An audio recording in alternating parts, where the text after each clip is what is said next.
So what was the polynomial given to us? It was fx is equal to 6x cube plus 17x square plus 4x minus 12. This was the polynomial given to you, right? Can you read it from there? What about Harni? You can read. That Freddy, Joshua, can you read? All right. So this was the polynomial given to us. Hmm? They are asking us to factorize it completely. Children, did you read this part? They are asking us to factorize it completely. So how to factorize it completely? You know, when the maximum or the highest power of the given polynomial is 3, then the total number of factors that you will be getting will also be equal to 3. You all agree with that? Huh? When the maximum power of a polynomial is 3, the maximum number of factors which you will get is also 3. So you have to find all the 3 factors for this polynomial. Now children, usually what they do, they give one of the factors and they ask you to find the remaining 2 factors. That is the usual way of asking you questions in this chapter. But here, they didn't give you any of the factors. They are asking us to find all the 3 factors for this given polynomial. So for that, you have to apply the trial and error method. I hope you all remember the trial and error method. Children, you remember I had taught you a shortcut technique to find the factors. You at least need the first value which you can put into this polynomial so that the remainder becomes a 0, isn't it? So how do you find that first value, the trial and error method, whether x is equal to 1 or x is equal to 2 or x is equal to 3? You remember children, I had asked you to take the constant value 12, isn't it? Here, what is the constant value? It is minus 12. You forget about the negative sign. You forget about the negative sign. You just be concerned about the number. What is the number? The number is 12, isn't it? Now, what are the factors of 12? 1 is a factor, 2 is a factor, 3 is a factor, 4 is a factor, 6 is a factor, and even 12 is a factor. So with 100% surety, you can say that the first value of x which you can take, it can be either positive 1, 2, 3, 4, 6, 12, or negative 1, negative 2, negative 3, negative 4, negative 6, or negative 12. Isn't it? These are the different options which is thrown at you. You can select any one of the options and go ahead. All right. Now, there is no guarantee that all these values will give a 0 as the remainder. There is no guarantee for it. Okay. That is why we call this method as what? Trial and error. But many children find it very difficult to determine what the value of x could be. What the value of x could be, whether it could be 1, 2, 3, 4, 5, 6, 7, 8. We have no clue about it. Just to get a rough idea. Okay, these are the numbers which will help us to get the 0 of the polynomial. We are considering the factors of 12. All right. So let us first start with x is equal to 1. I will never recommend you to put, children, I will never recommend you to do this. Okay, I have often seen children doing this. What they do, they write this: when x is equal to 1, f of 1 is equal to 6 into 1 cube plus 17 into 1 square. I will never recommend you to do this because it's an utter waste of time. Okay, it's an utter waste of time. Don't do this. You people are in class 10, your mind has developed enough to do mental calculations, isn't it? So what you will do, children, this is your rough side of the page, isn't it? This is the rough side of the page.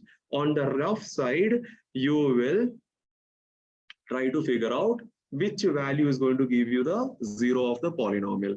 All right. So first you just put this f of 1, and then put one value into this polynomial, and then do mental calculation. 6 into 1 cube is what? 6 plus 17 into 1 square is what? 17 plus 4 into 1 is what? 4 minus 12. Will it give you a 0? No, it will definitely not give you a 0, isn't it? So the next value of x is what? 2. You're going to try with 2. If you want, you can try with negative 1 also. If you don't want to try with negative 1, go with the second positive value, which is 2. All right, let's do it. So 6 into 2 cube. Children, 2 cube is 8. 8 into 6 is what? 48 plus 17 into 2 square. 2 square is 4. 4 into 17 is what? 68 plus 4 into 2 is what? 8 minus 12. Definitely this is not going to be a 0, isn't it? Yeah. Shall we try with minus 2? Somewhere, my intuition says that, minus 2 will help. Okay, let's give it a try. F of minus 2. So 6 into minus 2 cube is what? Minus 8. So 6 into minus 8 will give me minus 48. Let me change the color. Here it is minus 48 plus 17 into minus 2 square. Minus 2 square is what? Positive 4. And 17 into 4 is what? Positive 68. Put the plus sign. 4 into minus 2 is what? Minus 8. And here minus 12. All right. Now see children. After this, minus 48 minus 8 is what?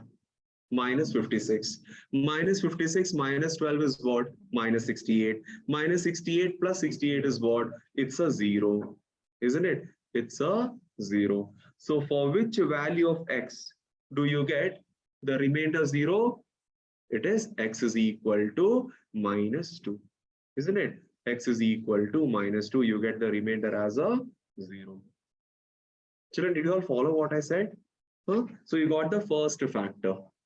All right, you got the first factor. I'll do one thing. I'll just delete all these things. If you have any doubt, children, please ask. Online students, did you follow?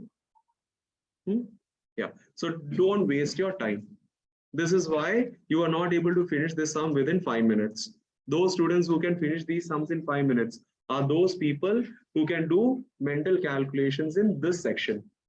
Because nowhere else you can do mental calculations. You have to write and display to your examiner, right? You don't have any other option. So wherever you can apply mental maths, just apply it so that you can save a lot of time. All right. So here, now once you are asked to write the solution, this is how you're going to start. Children, f of minus 2 is equal to, just show it to the examiner. 6 into minus 2 cube plus 17 into minus 2 square plus 4 into minus 2 minus 12. Now, you know that the remainder is going to be what? A 0. So even if you don't show any calculation and directly show this is equal to 0, your examiner has to give you marks. Okay, because according to the council, there is no compulsion that you have to show this calculation. 6 into minus 2 cube plus 17 into minus 2 square and so on. You directly write this expression is equal to a 0. That is more than enough. All right. So children, this implies x is equal to minus 2. So x plus 2 is equal to what? 0. This implies x plus 2 is a factor. What is it, children? X plus 2 is a factor. I hope this part is clear. Is it readable? Backbenchers? All right, x plus 2 is a factor. Now, children, once you find the first factor, you know how to find the remaining two factors, isn't it? Which method, children? Long division method. Long division method. Okay, let's do it. 6x cube plus 17x square plus 4x minus 12. And what will come here? X plus 2. Isn't it? You have to divide this. Now, the remaining part is very easy, children.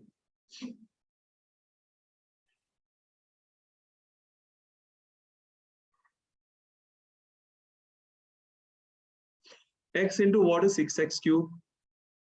X into what is 6x cube? X into 6x square is 6x cube. So I'll write here 6x cube. 2 into 6x square is what? 12x square. Okay. Once you're done with this, subtract both the terms. Last bench, you all did it? Very good. 6x cube minus 6x cube cancel. 17x square minus 12x square will give you what? 5x square. Then you bring down plus 4x. X into what is 5x square? 5x. X into 5x is what? 5x square, isn't it? So you will write x into 5x is 5x square. Now what is remaining? 2 into 5x, which will give you positive 10x. And then you will subtract these two terms. Sahil, are you following it? Salim did not come today. Okay. 5x square minus 5x square cancel. Children, 4x minus 10x is what? 4x minus 10x is minus 6x. Please be extra careful when you're dealing with negative signs. Children, I asked you this question. What is 4x minus 10x? Isn't it? By mistake, even if you write positive 6x, gone. Because the remaining part will be wrong. Right? So children, 4x minus 10x is minus 6x. Now you will bring down the last term, which is minus 12. So x into what is minus 6x? X into minus 6 is what? Minus 6x. Then plus 2 into minus 6 is what? Minus 12. And then if you subtract minus 6x plus 6x will give you a 0. Minus 12 minus of minus 12. They both will get eliminated and hence the remainder is a 0. All right. So children, how to present your answer? This is how you present yourself. 6x cube plus 17x square plus 4x minus 12 is written as the product of x plus 2 and 6x square plus 5x minus 6. 6x square plus 5x minus 6. Now, is this the final answer? No, this is not the final answer because you know the total number of factors which you should find is 3. As of now, we have got only 2 of its factors. Which are they? One is x plus 2 and the other one is this. 6x square plus 5x minus 6 is a quadratic expression which you can further factorize into 2 separate factors by using middle term split method. Isn't it? Can you do it, children? Which are the 2 factors? What is it? Plus 9 minus 4. 6x square, 9x minus 4x minus 6. This way. Children, if you can't do it by middle term split method, you have a very authentic method in your hand. Which is it? The formula method. Use formula method and factorize it. Okay. You will get full marks. So anyways, I'm doing it directly, believing that you people all know to factorize it. Okay. Now you will factorize it further and you will get the answer. Will you do it on your own or should I help you further? How many of you want my help in doing it further? Nabil, Syed, Freddy, this side, Joel, Sia. No, this side. You did it. Formula. You know how to do it by formula. Sachin, formula. All right. Online students, Purva, Maria, Hussein, Afnan, Janice, Caitlin, Priya, Itisham. You know how to do it. Anika, Andrea, Andrea. Did you do it? Yes, sir.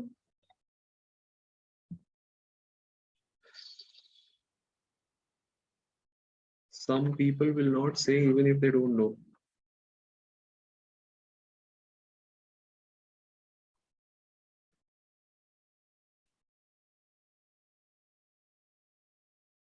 Just a minute.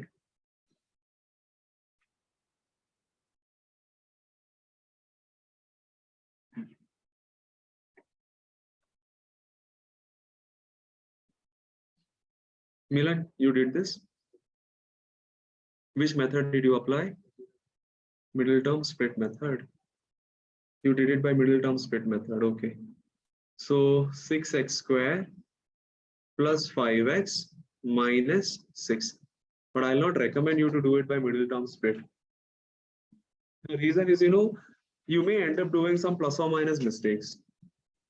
Okay, the numbers which you will be taking will be correct, but the signs which you take along with that may go wrong. So I'll never recommend you to do that. But still, children, those who want to do it by middle term split method, I will do it for you. 6x square plus 5x minus 6. Children, middle term split method.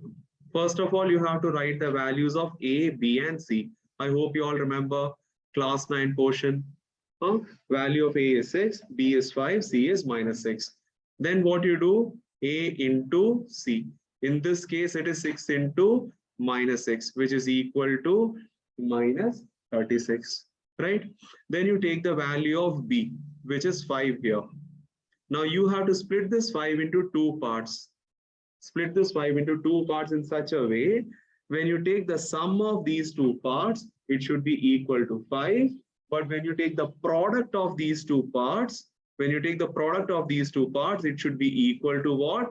Minus 36. Class 9 syllabus, you all remember? Huh?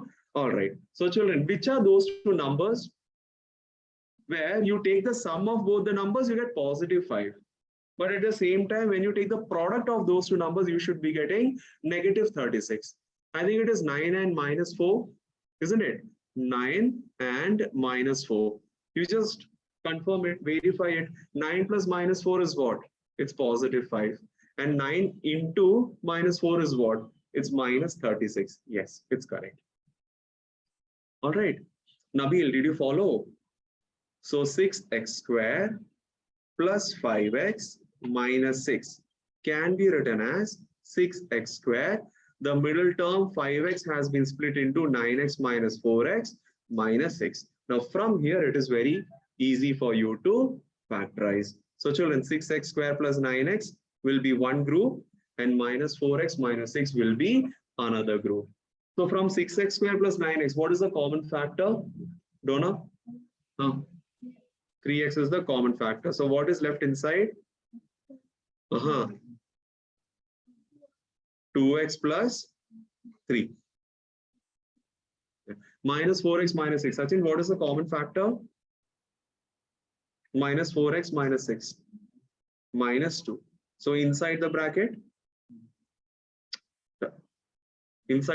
what you will get? Minus 2x. How many? It's positive 2x, right? Because minus 2 into 2x will give you minus 4x. And here which sign? Negative or positive? Positive. Very good. And which number? 3. 2x plus 3. Are you all getting it? Good, children. So now this will be equal to 2x plus 3 into what is left here? 3x. What is left here? Minus 2. All right. So you are able to factorize this quadratic expression and get 2x plus 3 into 3x minus 2. Children, did you notice I took a separate slide to do factorization for this quadratic expression? In the exam, if you people feel that if I do everything together and it will look clustered and dirty, you can also take a separate space, factorize the quadratic expression and then come back to the original page. All right, just that you will have to draw an arrow mark and show the examiner that at this place I have done the factorization. Okay, just put an arrow mark for the examiner's reference. All right, every other child will not have the same intelligence to do the entire step in one single page. For them, you have all the liberty to take a separate space in the answer script, not in the rough page, on the fair page itself. Draw an arrow and just mention there. Factorization of quadratic expression is done here. So the examiner's eyes will go to that side of the page. Now there he will find you have done the factorization properly and that value you have taken back into the original page. Okay, on the fair page. So here also children, after doing this, come back and just put the value here. 2x plus 3 into what? What was it? 3x minus 2. Done children, factorization done. And if you remember, I had told you, you will never write or you will never put commas in between the factors. When they are asking you to factorize a polynomial completely, you will write it as a product of its factors. So this is the correct way of presenting your answer. Okay. Right. Online students, any doubt you can ask, otherwise I'll move on to the next sum. Angelina, Purva, Caitlin, Nitasham, no doubt. Judith, Afnan, Janice, Amal, Anika, keep the camera on. The next question, children. Afnan, Rian, Acha, Judith, can you hear me? Is it like you're talking and I'm not able to hear you? Priya, what about you? Can hear me, right? I can hear you, sir. Hmm. Next sum. This should be done within 3 minutes time. Within 3 minutes. It's so easy. Okay. 3 minutes.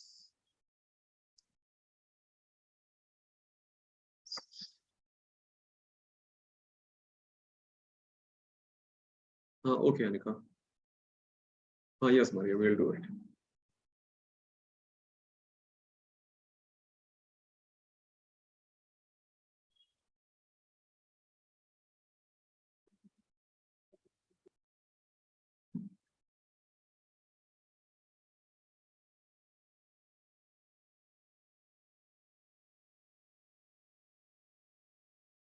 Alvin, have you joined online today?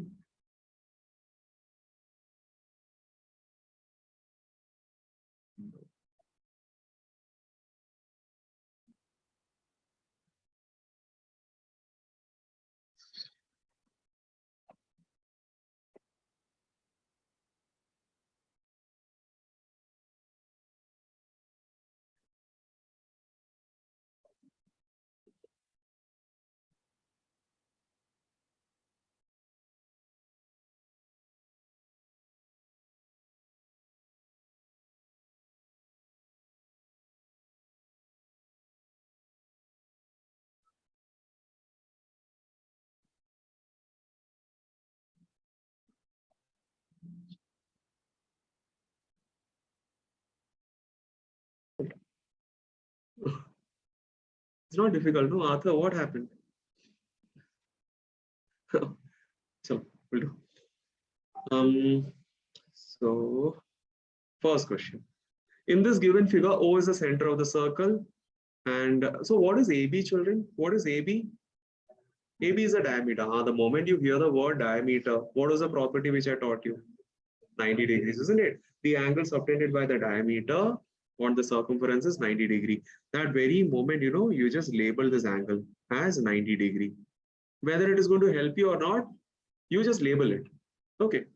Then, if AC is equal to BD, there are two chords which are equal in length. AC is equal to BD. Children, one is this, AC, and the other one is this, BD. They both are in equal measurements. When two chords are equal in length, there was a property which I taught you. Equal chords. I had told you equal chords subtend equal angle on the circumference. Joshua, repeat the property which I said. Equal angle on the circumference. Very good. So children, if AC and DB are equal chords, then it is for sure that both AC and BD will be subtending equal angle on the circumference of the circle, isn't it? They want us to use that property. Otherwise, why will they tell you that AC and BD are equal in length, isn't it? So they are urging us, please use this property. So children, whatever is angle ABC, the same will be angle DAB. Okay, the same will be angle DAB. Children, what is angle ABC?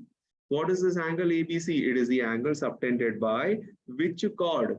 Chord AC on the circumference of the circle. What is angle DAB? What is this angle DAB? It is the angle subtended by chord DB on the circumference of the circle. Since AC and DB are equal in length, they will subtend equal angle on the circumference of the circle. Make sense?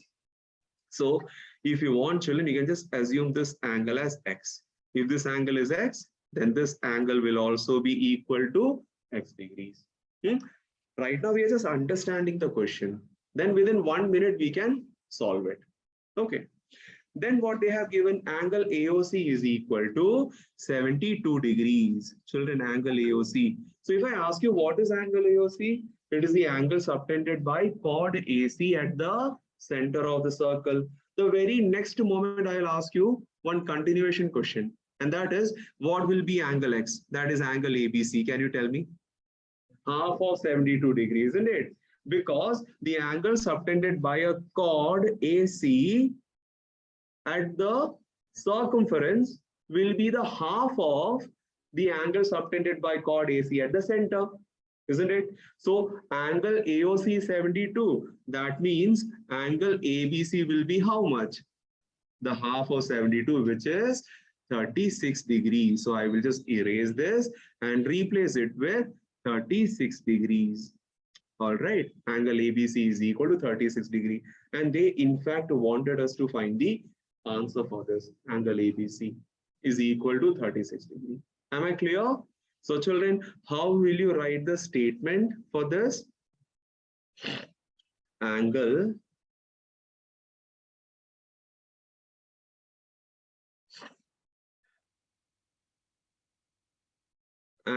ABC is equal to, this is how you will write the answer, okay? 72 by 2, that is equal to 36 degree, and within brackets you will mention the reason. What is the reason? Shazia, what is the reason? Angle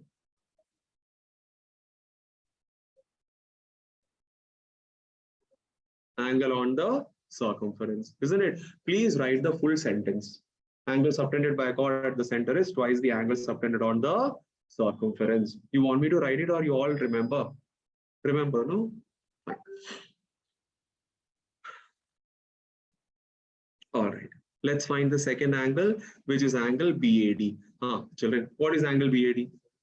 36 degree, because just now I said whatever is angle ABC, the same will be the angle BAD or angle DAB, isn't it? So you will write angle BAD is also equal to 36 degree. But what reason you will mention here?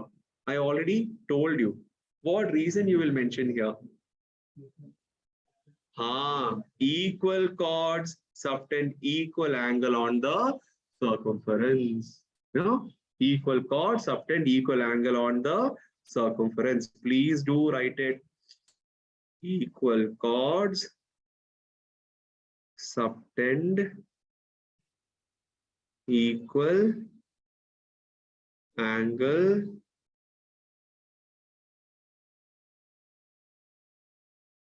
on the circumference.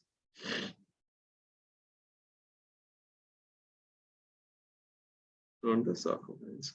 Write down the full statement. Okay. The last one, angle ABD. What will be angle ABD? Very easy, no children, finding angle ABD. I'll take a different slide. See this, children.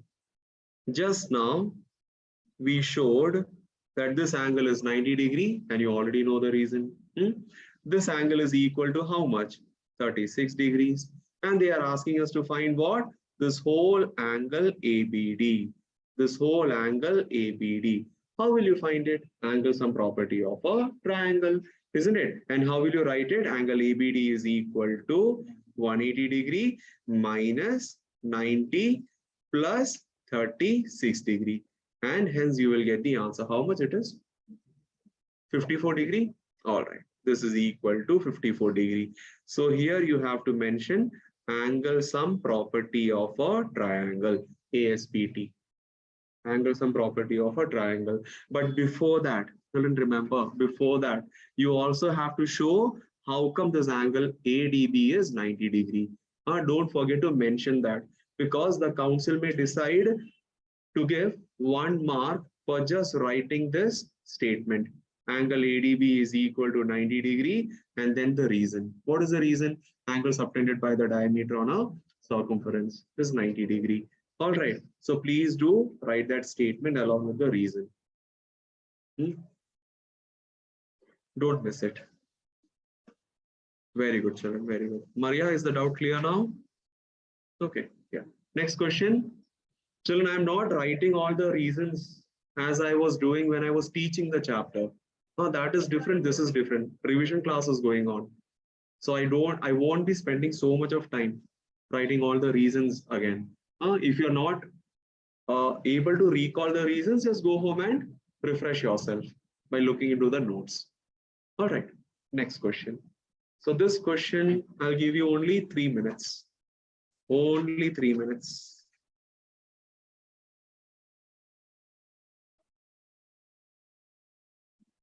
Caitlin, you can also write it as angle subtended by a semicircle. Perfect.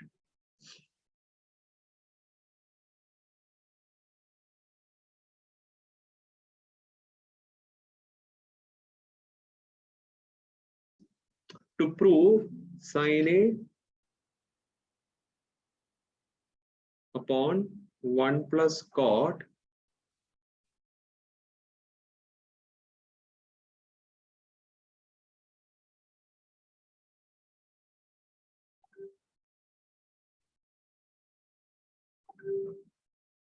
sin A upon 1 plus cot A minus cos A upon 1 plus tan A is equal to sine minus cos.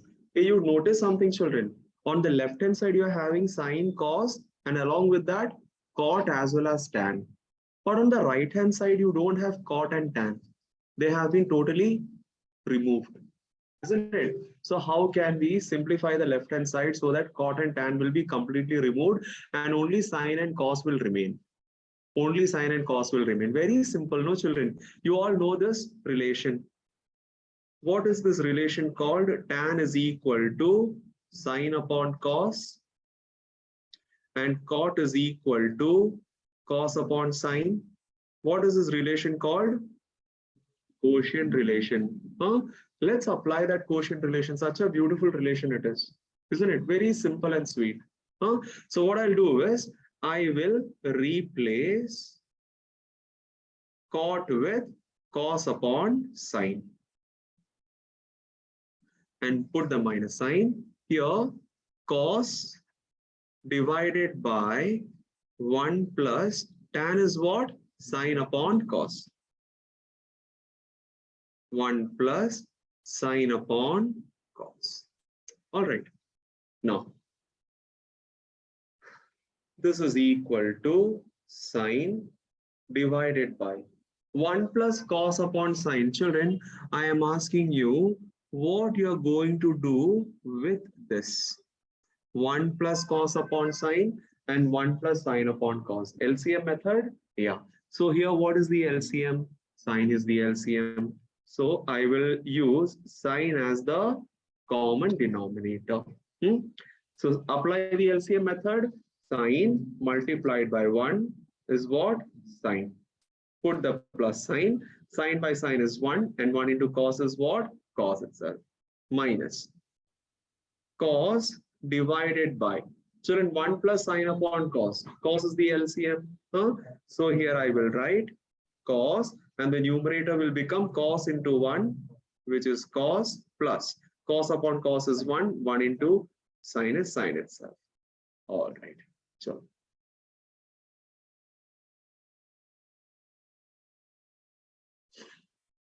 let's further simplify. This is equal to, children, sine whole divided by sine plus cos upon sine. Isn't it looking like A whole divided by B by C? And what is A whole divided by B by C? A into C by B. A into C by B. Why can't we apply that logic over here? All right. So let me just delete this. So this will become sine into the denominator, sorry, the reciprocal of the denominator. The denominator was sine plus cos upon sine. So its reciprocal will be sine upon sine plus cos. Right? Put the minus sign and then cos upon cos plus sine upon cos. Again, the same old logic. Cos into cos upon cos plus sine. Okay. Now this is equal to, then what will be sine into sine? Nabil, did you follow what I taught all this while? What is sine into sine? It is sine square. So I can write here sine square divided by sine plus cos. Put the minus sign. Cos into cos is what? Cos square divided by cos plus sine. Children, cos plus sine can also be written as what? Sine plus cos. Okay. Now, what are the denominators here? Sine plus cos, sine plus cos. Whenever you have denominators, you will think of applying the LCM method, isn't it? So what is the LCM here? It is sine plus cos. The numerator will become sine square minus cos square. Now, sine square minus cos square is of the form a square minus b square. And what is identity a square minus b square? Syed, what is a square minus b square? Factorization, a square minus b square. A plus b into a minus b, isn't it? Suddenly that idea should come into your mind. It should strike your mind. So sine square minus cos square will be what? Sine plus cos into sine minus cos, whole divided by sine plus cos. What will happen? Sine plus cos will get eliminated, and you're left with only sine minus cos, and that was the required result. Easy. All right. Online students, is it clear? Caitlin, Janice, Andrea, Etisham, is clear? Okay, fine. Next question. This is from equation of a line. I think you can do this in 4 minutes time. Yeah, 4 minutes.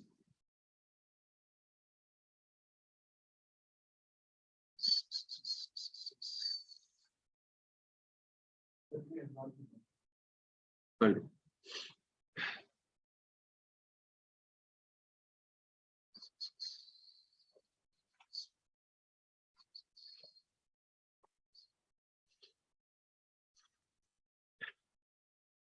You can read it now.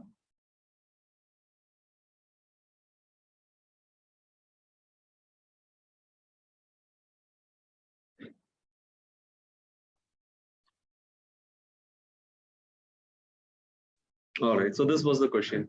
In what ratio, children, please pay attention. Sachin, you look here, I'll teach. In what ratio is the line joining point P phi 3 Q minus phi 3 divided by the y-axis? So you all know this is one chapter which you can't simply do without a figure, isn't it?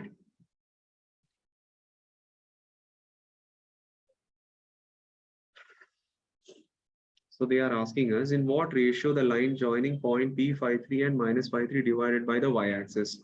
I'll do one thing, children. I'll just draw the xy axis here. Okay.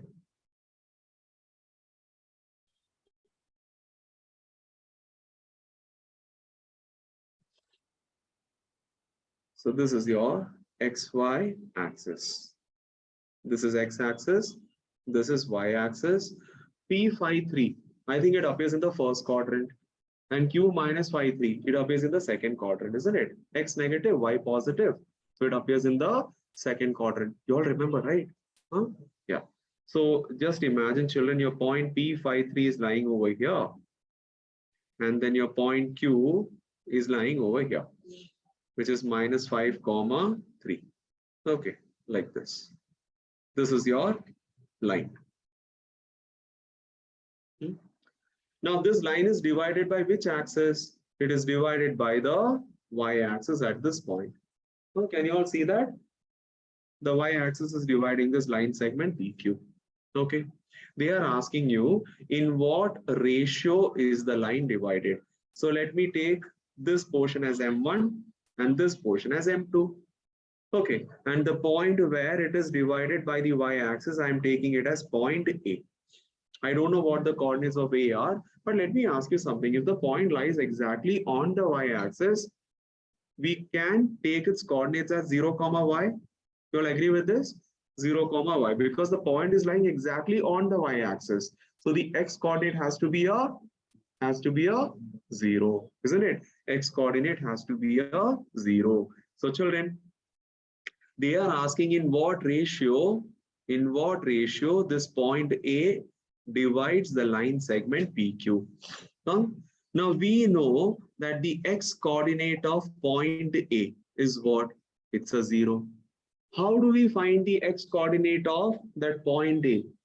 You all remember the formula, section formula? What is the formula, children? M1 x2 plus M2 x1 divided by M1 plus M2.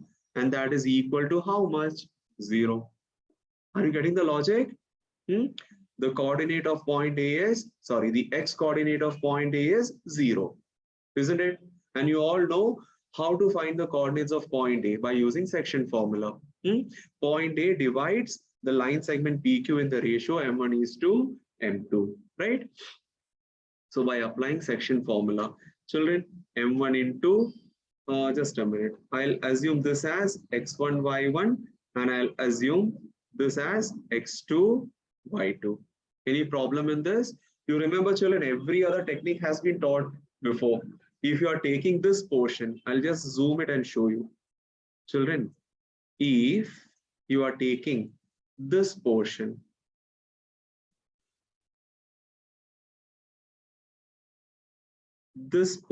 where I have circled in white color as M1, then take the coordinates of this Q as what? X1, Y1. If you are taking this portion as M2, then take the coordinates of point P as what? X2, Y2. Okay, that correspondence should be there. If this portion is M1, take the coordinates of point Q as X1, Y1. If this segment is M2, then take the coordinates of P as X2, Y2. Don't forget that. Otherwise, the values will get interchanged and you will mess up everything. So M1 into, what is X2 here? It is 5 plus M2 into X1. What is X1 here? Minus 5 whole divided by M1 plus M2, which is equal to a 0, So this implies M1 into 5 is what? 5M1. M2 into minus 5 is what? Minus 5M2 divided by M1 plus M2, which is equal to a 0. All right. Now comes the final part.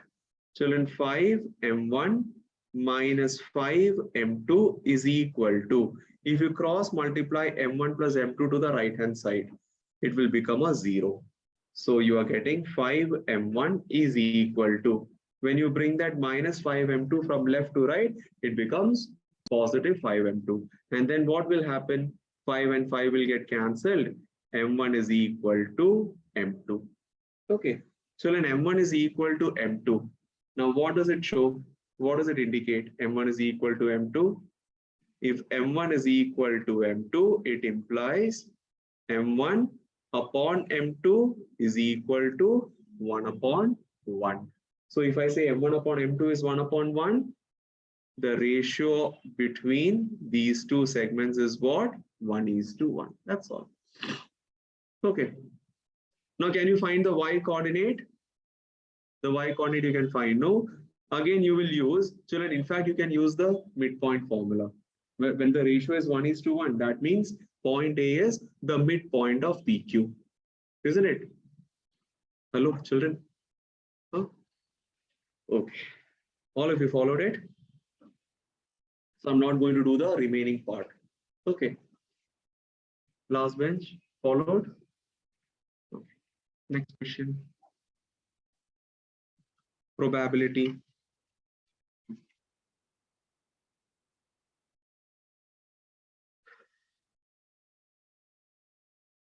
Okay, now listen.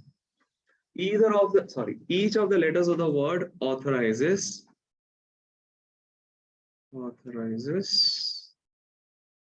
is written on identical circular disc and put in a bag.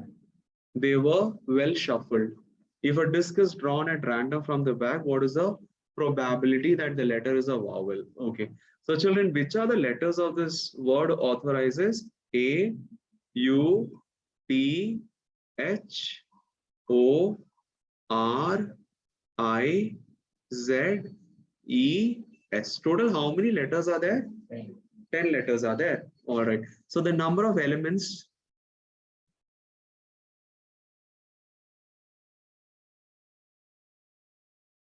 So the number of elements in the sample space is what? 10. Okay.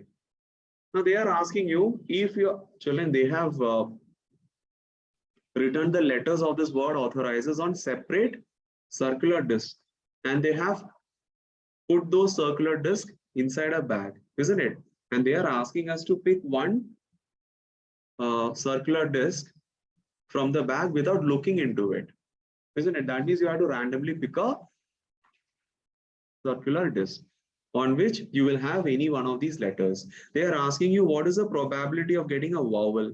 Achha, what will be the probability of getting a vowel, children? The number of possible outcomes is what? 10, isn't it? How many vowels are there? So all the 5 are there. Okay. So 5 upon 10. And how will you write the answer? In the simplest form, which is 1 by 2. Very good. Then one of the first 9 letters of the English alphabet which appears in the given word. Achha, which are the first 9 letters? A, B, C, D, E, F, G, H, I. These are the first 9 letters in the English alphabet. They are asking you, out of these 9 letters of the English alphabet, which one is available in the word authorizes? Which are they, children? I think it is A. A is there. A. E is there.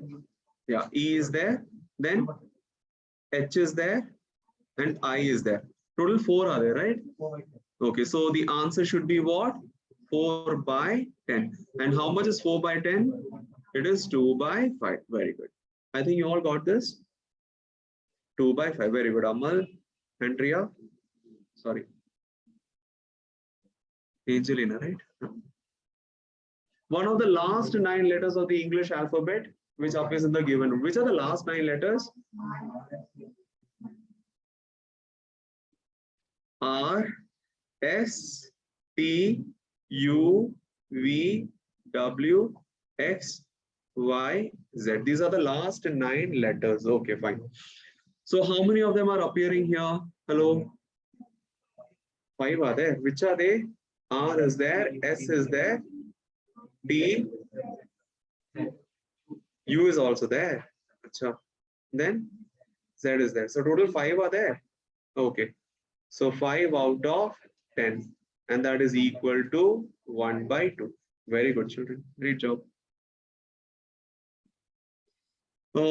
Next question. GST. GST. Children, now pay attention, pay attention. Let's see where you forgot to add and subtract. Medicines is costing 950, GST at 5%.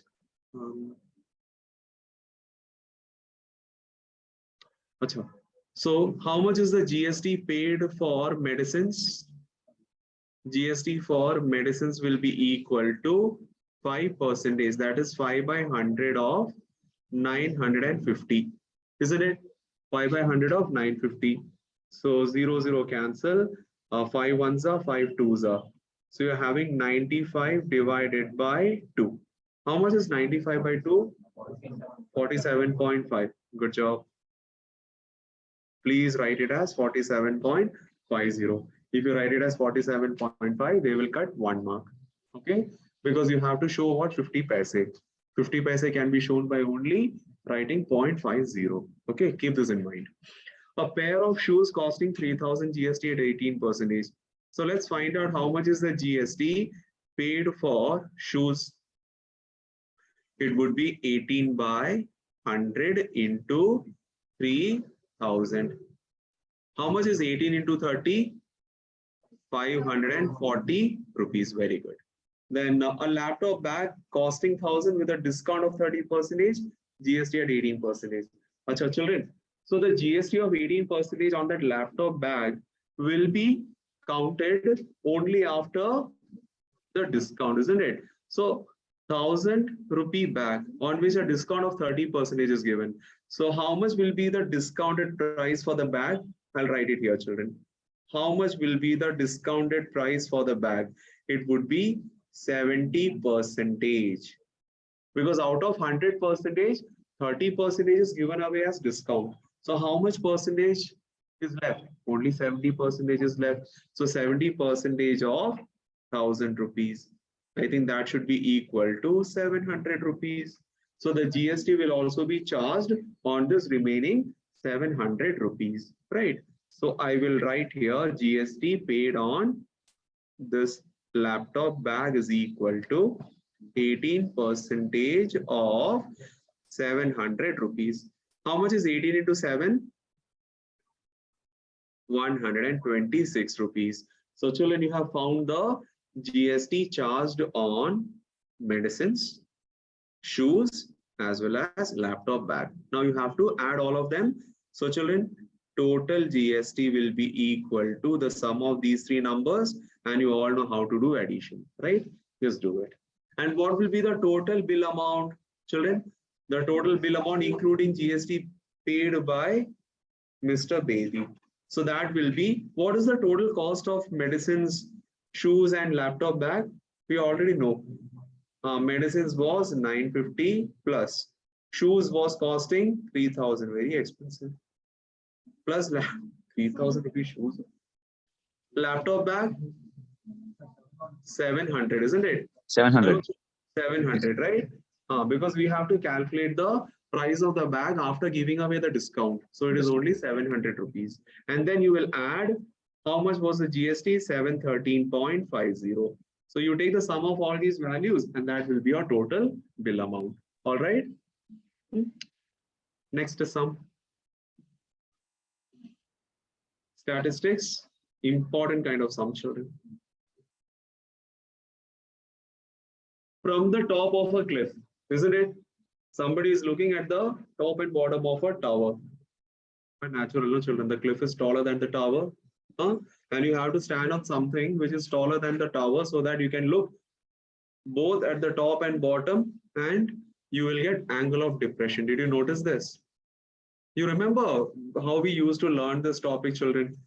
Drawing a cliff, drawing a tower. Then I used to tell you from the top of the cliff, you look at the top of the tower and bottom of the tower.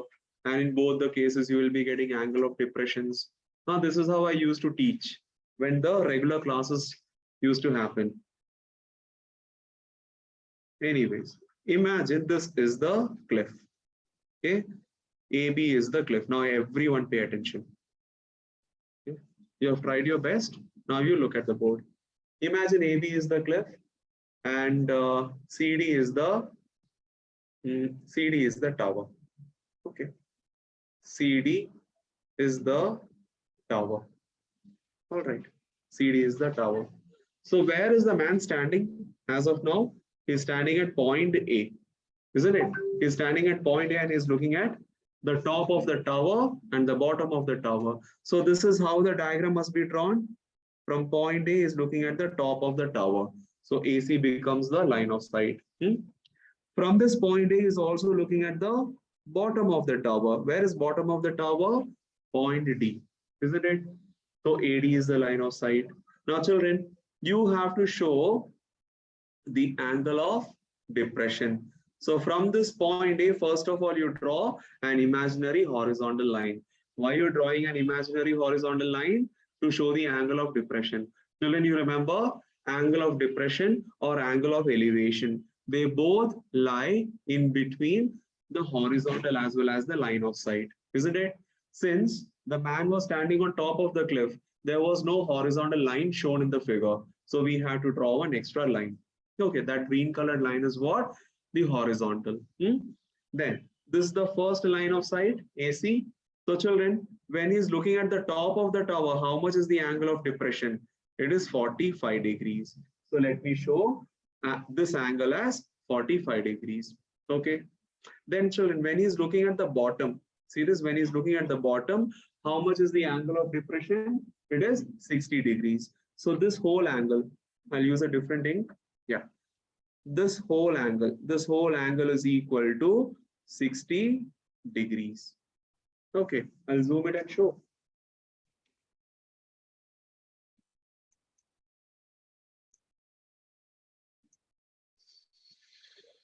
Is that clear, children? Now, you all know for the same figure, the angle of elevation and angle of depression remains the same, isn't it? So, children, what I will do is I will draw a horizontal line from this point C to AB so that I can show the angle of depression, sorry, the angle of elevation. If this angle, children, if this angle is equal to, just a moment, if this angle, this green colored portion is equal to 45 degree, how much will be this green colored portion? That is also equal to 45 degrees. And what is the reason behind it? Both the lines are parallel to each other, hence alternate interior angles. Hello, children? Alternate interior angles. Okay, so 45 degree, 45 degree. Now, I'll just draw that portion once again. Children, this is your imaginary horizontal. This is your cliff AB. And then this is your line of sight AD, where it looks at the bottom of the tower. Okay, how much was this angle? Angle of depression, it was given to you as 60 degrees, right?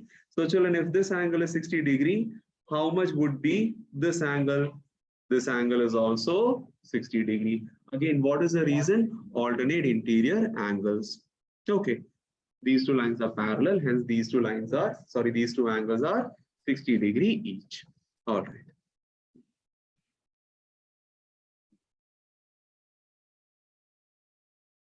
Okay. Now, they are asking us to find the height of the cliff. Before that, let me just label this angle. This angle is equal to 60 degrees. They are asking us to find what, children? The height of the cliff. Before that, is there any other value? Height of the tower is given to you. Wow. They have given us the height of the tower. How much it was? 20 meters. Okay. So here tower is what? DC.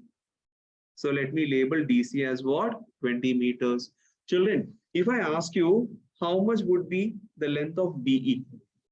BE will also be 20 meters. You all know the Mahabharata behind it, no? Because BDCE is what? It's a rectangle and opposite sides are equal. Okay. They are asking you to find what, children? They are asking us to find the height of the cliff. What is the height of the cliff? AB is the height of the cliff. Out of which, children, out of which the value of EB is available to you. How much it is? 20 meters. So your duty is only to find how much is the length of AE. So once you get the value of AE, you automatically get the value of the height of the cliff. Because whatever is AE, you will add it to BE and that would be your answer. Make sense now, children? Yeah. All right. So how to get the value of AE? Any idea? So I'll start solving it. Now we have to create two simultaneous linear equations. I'll erase this.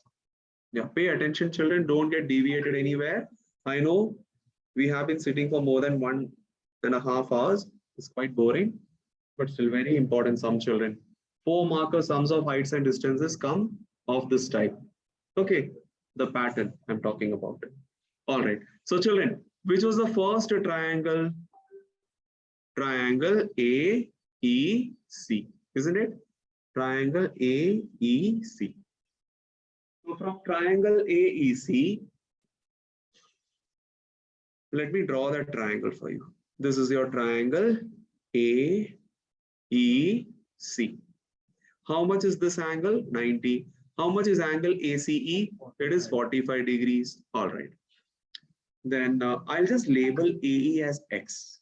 Okay, I'll just label AE as X so that every now and then I don't have to write AE. Okay, I'll just label it as X. Okay. Which function you want me to use? Tan function?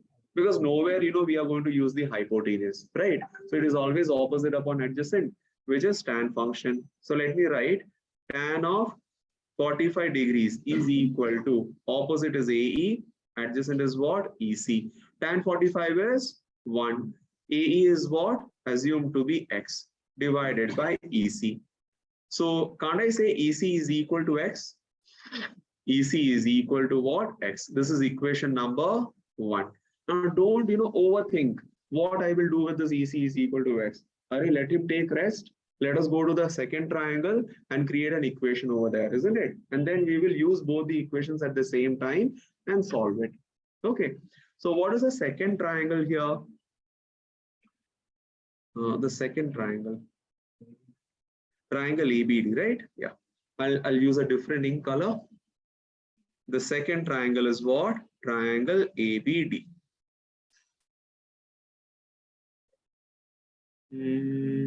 Triangle A, B, and D. This is your 90-degree angle. Then this is how much, children? Angle ADB. I think it was 60 degrees, right? Yeah. If I ask you what is AB, hello? Children, what will be AB? You have taken AE as what? X. And EB as what? 20. So the whole of AB will be what? X plus 20. Very good. X plus 20. Okay. Did you follow that, Syed? Syed, is it clear how I got X plus 20? Whatever I'm teaching is getting into your head? Thoda. Okay. Fine. Now, children, let's apply tan function. All right. So when you apply tan function,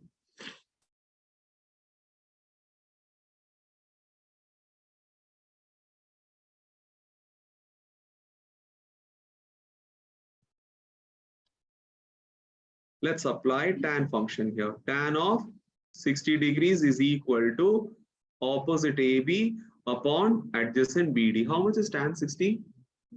Root 3. Very good. So root 3 is equal to AB is what? X plus 20 divided by BD. Okay. And just put it within a box, frame it, and label it as equation number 2. Both the equations are ready. We were asked to find the value of AE, the value of X. All right. Now, children, let me ask you this. You know that this, I'll draw the figure here. You know that this shape BDCE is a rectangle. You'll agree with that? BDCE is a rectangle. So opposite sides are what? Equal. We can say BD and DC are equal in length. Children, what is EC? X. Can't I say BD is also X then?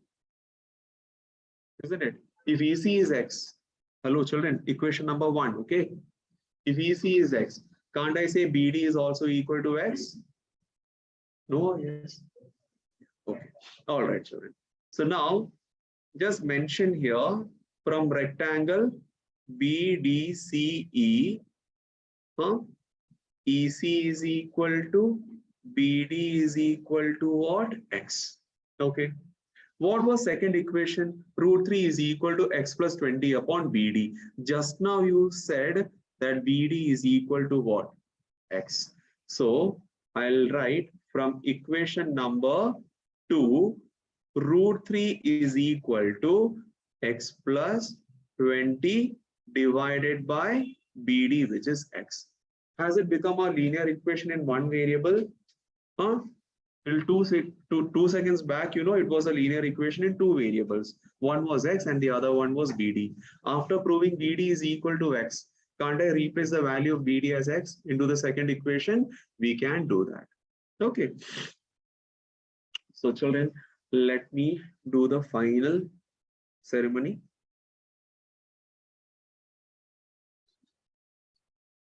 What happened?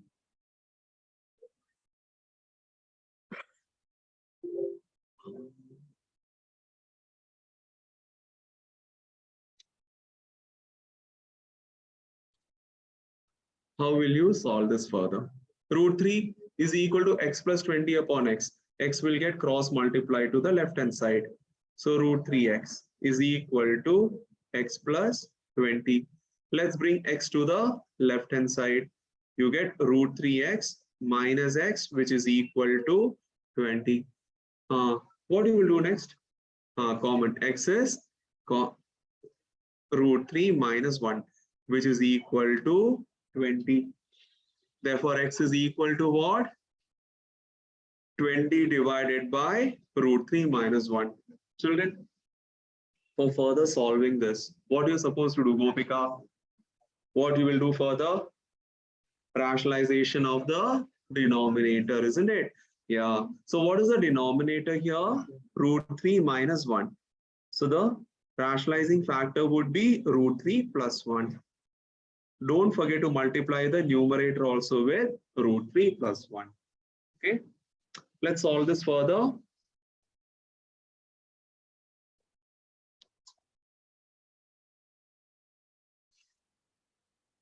If you're confident enough, you can start solving it, children.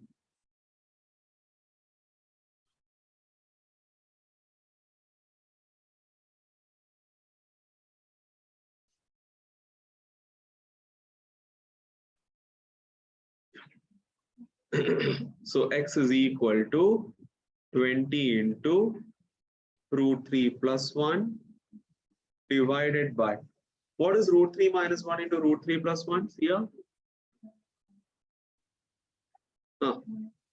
So that is 3 minus 1, which is equal to 2. So 20 into root 3 plus 1 divided by 2. 2 ones are and 2 tens are. This is equal to 10 into root 3 plus 1. Now, children, what is the value of root 3? 1.732. Good. 1.732 plus 1. Now, this is equal to 10 into 1.732 plus 1 is what? 2.732. And 10 into 2.732 will be what? 27.32 meters.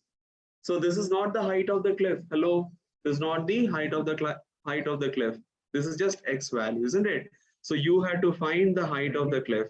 That would be 27.32 plus 20 meters, which you already had over there. So that is equal to 47.32 meters.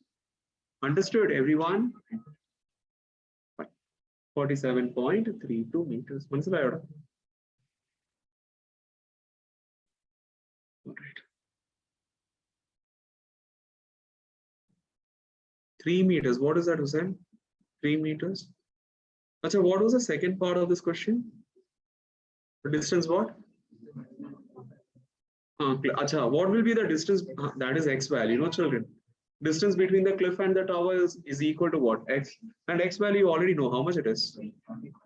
27.32. That's it. Enough for the day? This kind of revision is good, no children? We'll take randomly sums from different chapters. Okay. Yeah. Please do attend all the classes regularly, children. During your pre-boards also, I'll be keeping 1 hour session. Yeah, let's not miss anything. Okay, 1 hour session. Please do attend. Okay. Saturdays and Sundays also. All right. Thank you so much, children, for joining. God bless you all. See you on Wednesday. Thank you, sir. Thank you, sir. Bye, children. Bye. Thank you.